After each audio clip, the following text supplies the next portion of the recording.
back with the Marshmello, and today I thought I'd do it some plug some stuff into the front of it, some boosts, and see how the amp responds to some boost pedals. There were some questions about that, right? Like how would it work? Like if you wanted to put an EQ or a distortion box or something in front of the amp. That's something I wanted to check out today. And also from it was Plexi Dust who was talking about putting some delay in line, right? So I'm going to use the Echoplex, the actual tape Echoplex I got on the floor down there. And we're going to put that in line as well and see what that does to the sound. So, yeah, let's start. But once again, brought to you by Three Monkeys Solderless, right? Home of the world's best solderless cables for your pedal boards, for both your AC, your DC connections, and your audio connections.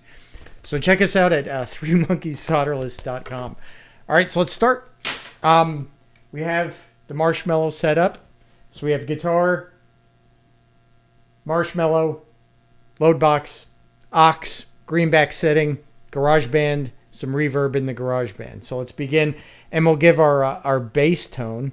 Start with our bass tone, so that we know where we're at before we start putting stuff in. So let me mute the mic, and let's listen to what we got without anything in front of the amp. Okay, let's go.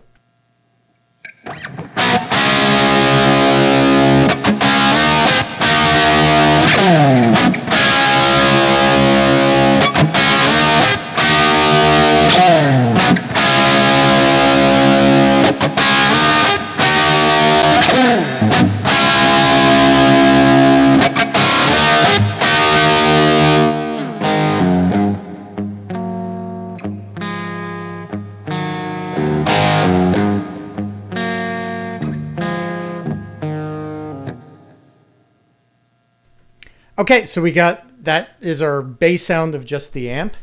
And we're obviously using what used to be the Prince Guard, now the Black Guard with the Mighty Might 1800 Super Stud ceramic in there.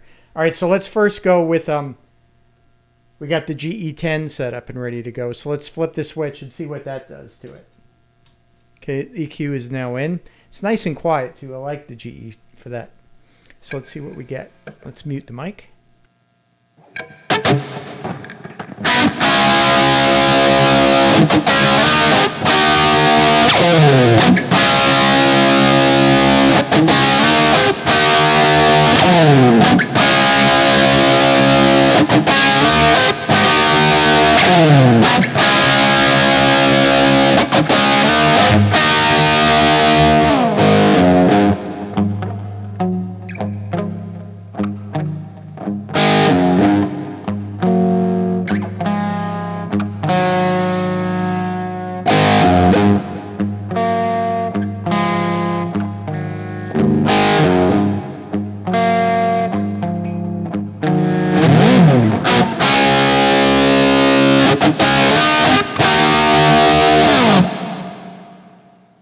Yeah, so I think that adds a good amount of sustain to it and thickens it out a little bit, right? So I have the EQ set up. This is the 500 hertz slider right there, right? So that can kind of give you an idea of how the curve is set up, right?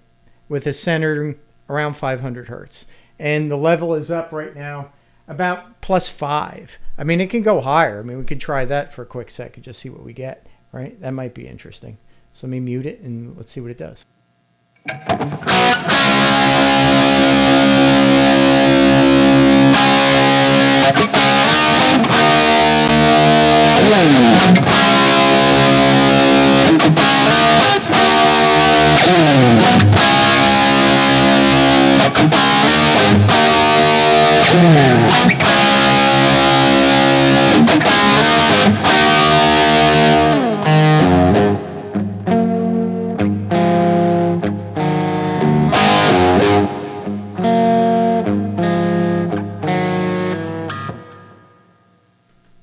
Yeah, actually, that I kind of like it on gag. It kind of sounds good, right?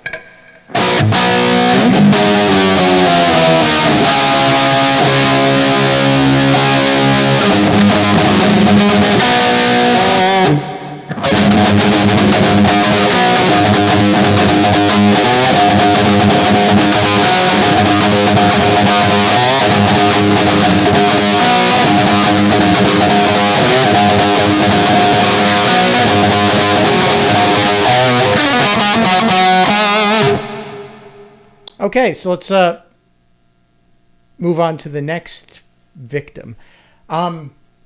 Me put the amp on standby.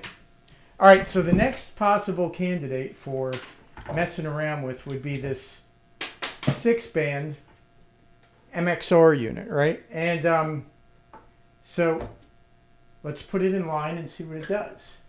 So far, I kind of really like the GE. And I'm almost finding out this at the same time you guys are, because I really haven't messed with it yet.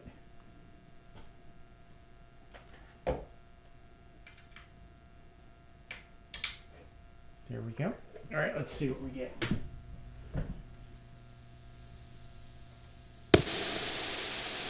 Wow, that's noisy. Right? I mean, they're not so bad if you have something in front of it to boost it, which is crazy, right? You need to boost the boost, but okay, so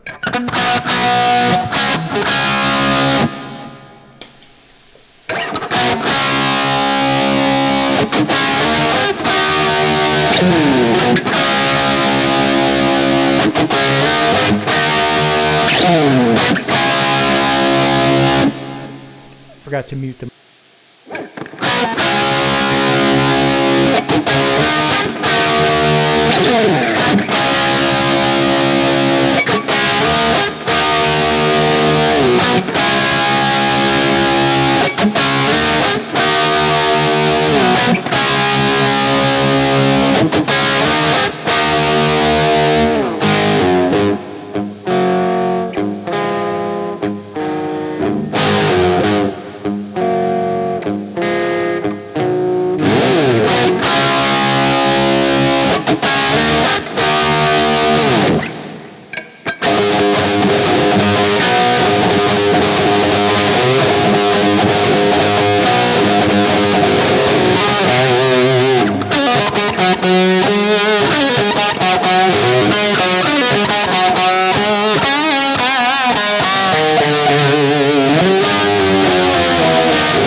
Okay.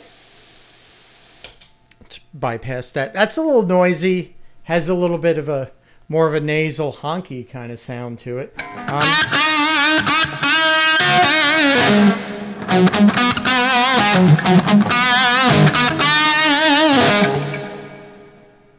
Pretty cool. So let's try the Boss thing and see what that does. Now the Boss is a pretty standard deal, right? I mean, this is like one of the original overdrive pedals. I think it was available in 1977. I know he's had it on his pedal boards.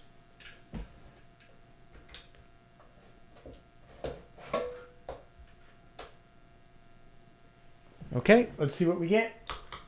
Let's start off.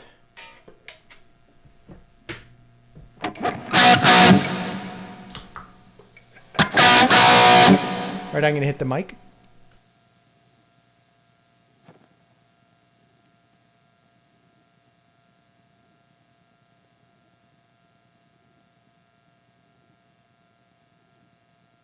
Okay, so let's just start off with both on noon, right? Both controls on noon. So level and overdrive on noon.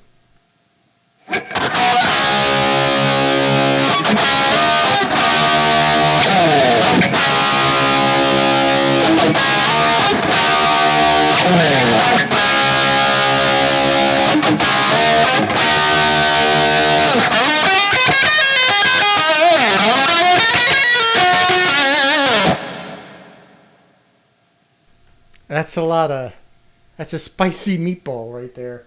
Maybe we're going to back down on the overdrive a little bit, right? Let's turn the overdrive off. Now, on these pedals, the level is really like a clean boost, and the overdrive sort of brings in these clippers, right? The diodes, to kind of give it more of a squared off sound, right? So the difference between just boosting the front end of the Marshmello versus adding a clipped signal, right? So let's see what we get with it, with the level halfway up and the overdrive down.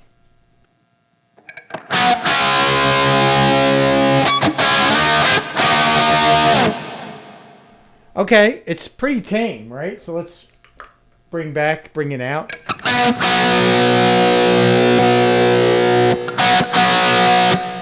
It's giving you something at halfway. I think we're going to like it more. If it's up, let's go up to like 3 o'clock. See what that sounds like.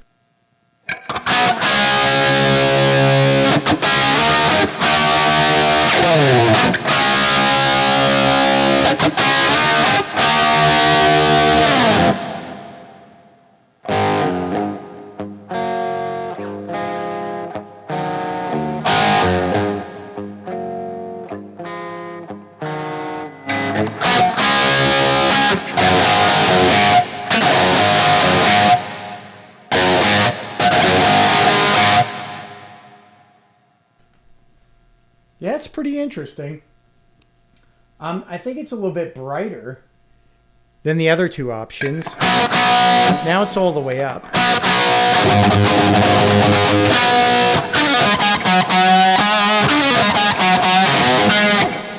I don't know. I think I like the Boss GE10. I think that's probably what I like.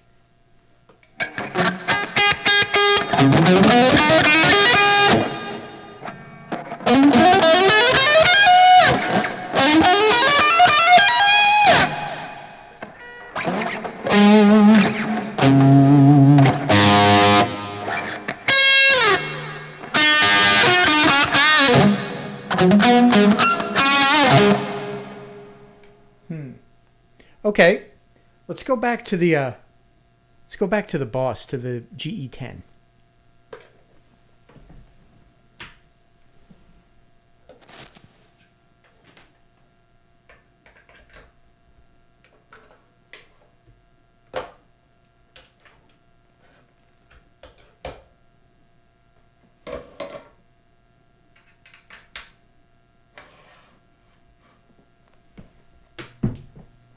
Okay.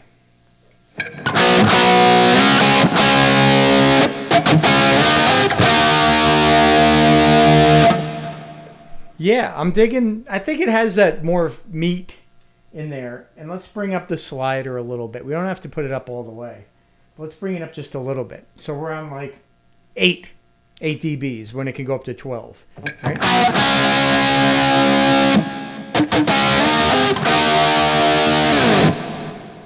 Yeah, I think I'm digging that sound.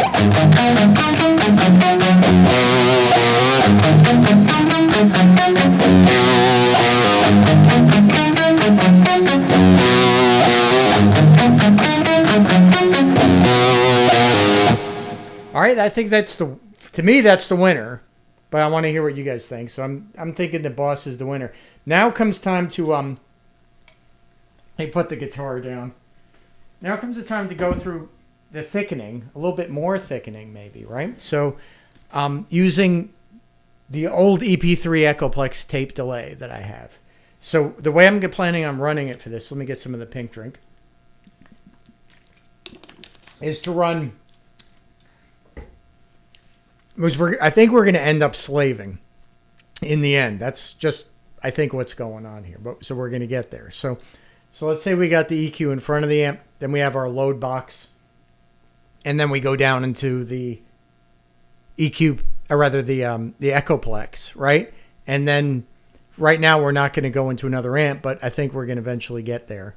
But we're just going to go into the aux, right? So let me set that up real quick and put the Echoplex in line.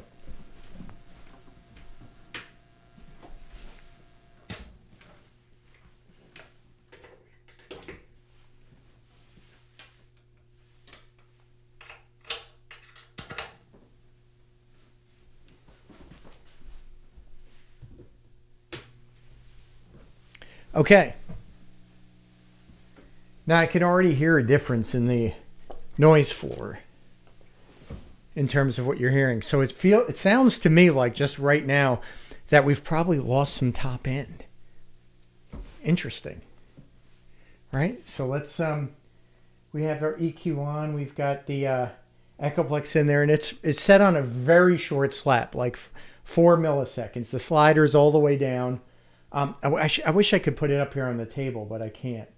And all right, so the repeats are set for like I think 2, and the mix is just cracked a little bit, right? So let's hear. You can hear that, right?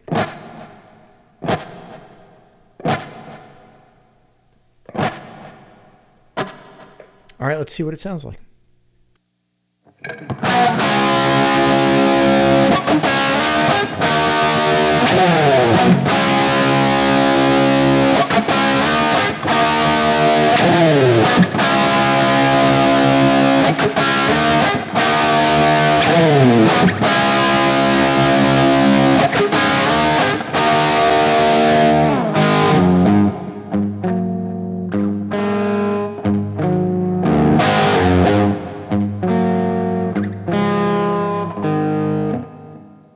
Yeah, I mean, you can definitely hear how the Echoplex really, in this case, it's really fattening things up.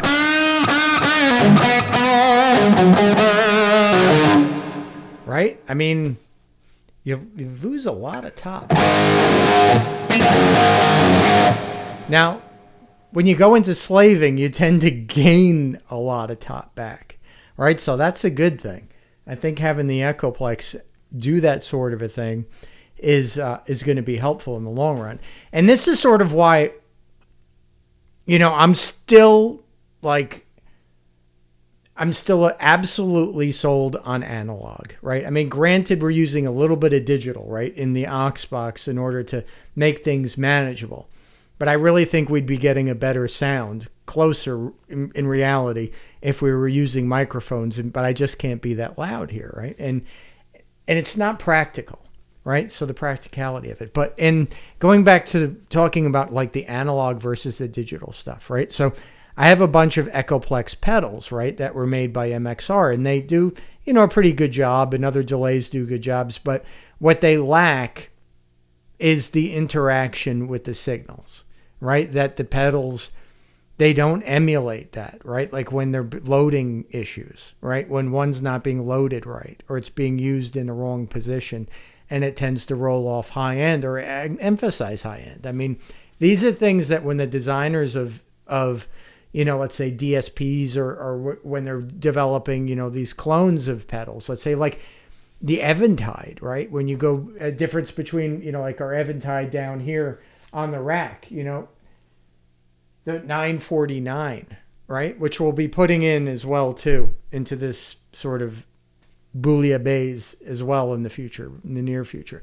But getting back to that, the Eventide does very similar things that something like a pitch factor just doesn't do. It has analog circuitry and it has to color the sound, right? And it colors it in a unique way.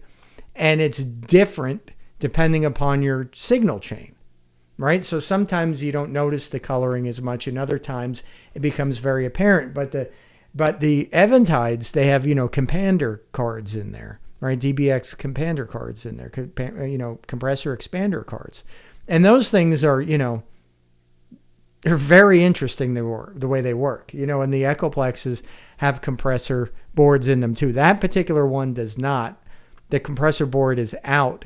I actually have it put it in a pedal, right, to see what it would sound like. And it fattens things up. But analog is something that those relationships, you're just not going to, engineers aren't going to bother with. Like, hey, when you were designing, the Eventide, did you manage to figure out that, what it does to a signal when the impedance is a little too high for the original 949 or for the Echoplex? They did. It doesn't do that, right? So when you're going into this, if I were to replace that Echoplex with the pedals, which we can do, it doesn't do this. It doesn't roll off that top end. So let's see what happens now if we put back in some of that top end to try to like mimic what the other amplifier probably is going to do when we go into it. So I'm going to go into GarageBand here, and I'm going to go into an EQ. And I'm going to use the Pultec, right? And I'm going to go in at 3K, something like that. And I'm going to go up a few dBs, right? So let's go up a couple and see what we end up now with. Maybe go up a little more. Go up another 2.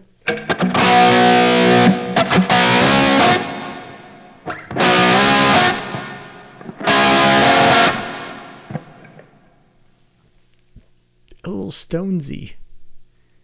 Let's go up a little bit more with the 3K. Okay. Let's see, that may be too much, but let's see. Mute the mic.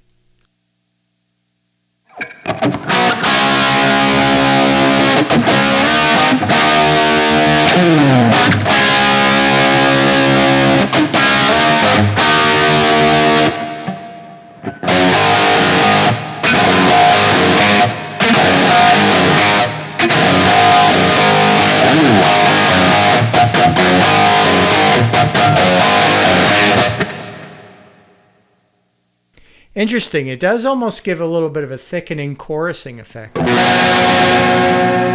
Well, it's tuned for, you know.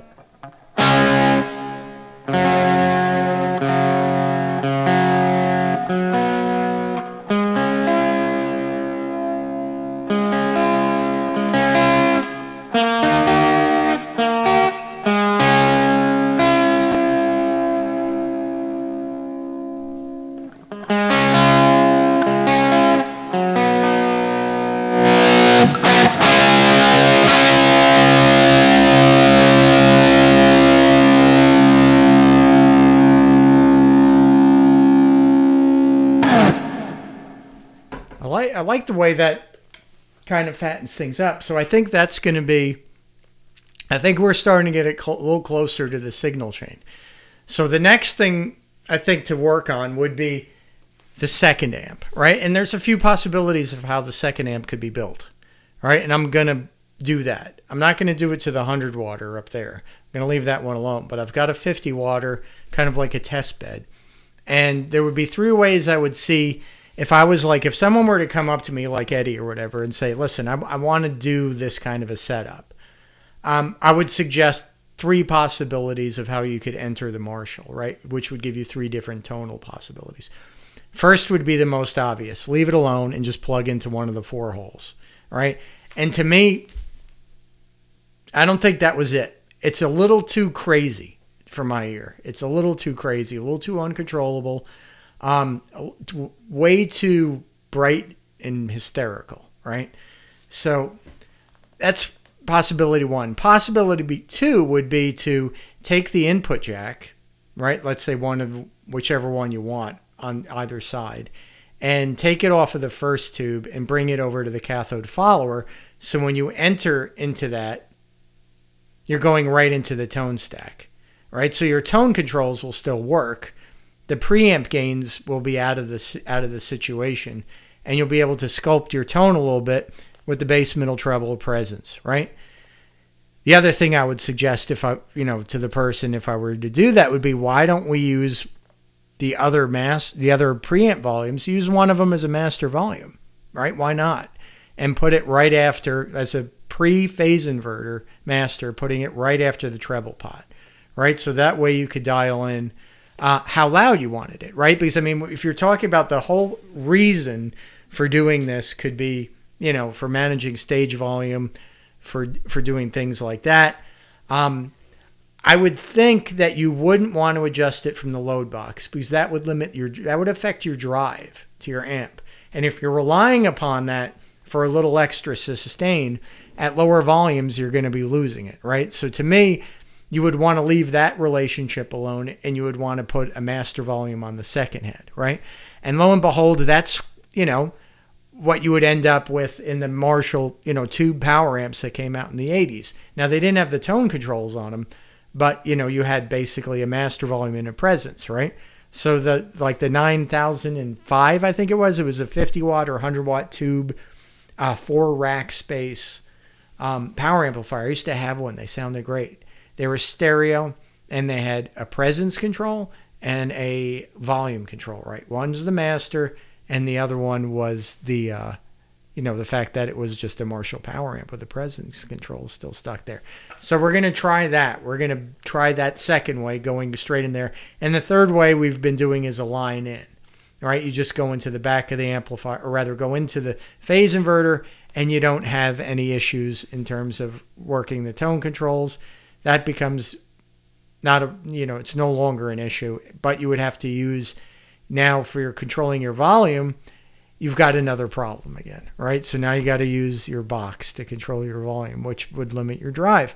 So to me, I'm thinking that I would suggest going into the cathode follower through the front end of the amp, move one wire across, and then make one of the potentiometers sort of like the pre-phase inverter master. And then I think you're going to get good saturation, and you can keep the volume manageable for a club. So that's, I think, the next thing to do is to bring up the second amp and put it in line. The final thing before we go, I want to hear some opinions on this too. Some people have emailed me about this. And, this is something that's been in magazines for a long time, right? Like theories about what was done to this because of things he said, right? Like Eddie's saying that, well, I use a phase 90, but it's a really cool boost. It doesn't really phase. Well, that may be just because, it's not a very strong phaser. He also said that he had, work done to them to make them better or quieter with better components. I don't really see that being much of a winner there, right? I mean, there's not a lot you can do to these things to make them quieter or make them better in terms of like the chip, especially back then, right? The chips were all about the same. Maybe today you could get a slightly better performance and a noise performance out of a newer chip, but back then, not really. So what was done to them? Why did it not boost? Why was it a cool boost? These things, they don't really boost. They're kind of, almost unity. Maybe sometimes in some situations they actually drop, which can be a real pain in the ass. So what was done, right? Well, one possibility would be a phase 90, right, uses 4 stages that are controlled, 4 op amps that are controlled by what's called like a low frequency oscillator to vary how they're running, to combine together to create these 4 different waveforms that are then smushed together but running at different rates to create moving notches, right? And there's plenty of articles about how these things work, but suffice it to say, the difference between this and a phase 45 would be 2 stages, 2 op amps, right? So if you wanted to get a milder phase out of it, as well as a boost, you could change the operation of 2 of the op amps, right? And then you would get what amounts to a phase 45 and 2 additional op amps, 2 741s, or I can't remember exactly which one's in here. I think it's the 741s. But anyway, you could then use those 2 extra op amps to increase your level, right? You could go up. You bring them above unity, and you could use them as sort of like a clean dB boost. You could go as far as to putting diodes in the feedback loops of those op amps and make it closer to a DS1, right? Because the DS1 is a 1 op amp, or the MXR Distortion Plus, right? Which is a 1 op amp. It's above unity, has a couple of diodes, a couple of, what kind are they? They're just, switching diodes, just regular old Zeners or whatever in the feedback loop of the op amp, right? Which makes it clip. So there's a lot you can do in one of these to make it different. So I'm going to try, going in there and doing a little surgery and removing some of the features and changing some of the features and see what we come up with. Because to me, this thing it sounds too strong. You know what I mean? It has too much of a notch, too hard of a notch in it, right? Where the picking, it does. When he's playing, a lot of times you're sometimes like, is the phase 90 on? It's very smooth. It sounds more like a phase 45, but not exactly. So I think there's some low-hanging fruit to be found in this pedal, right? So yeah, I think that's good for today. That's a lot of blabbing, but we're trying to get someplace. So I think we got the amp dialed in. I think that's done, right? I think that's the way it probably happened. Now the rest is building the rig around it and figuring out what the signal chain was and the little accoutrements and modifications to the pedals.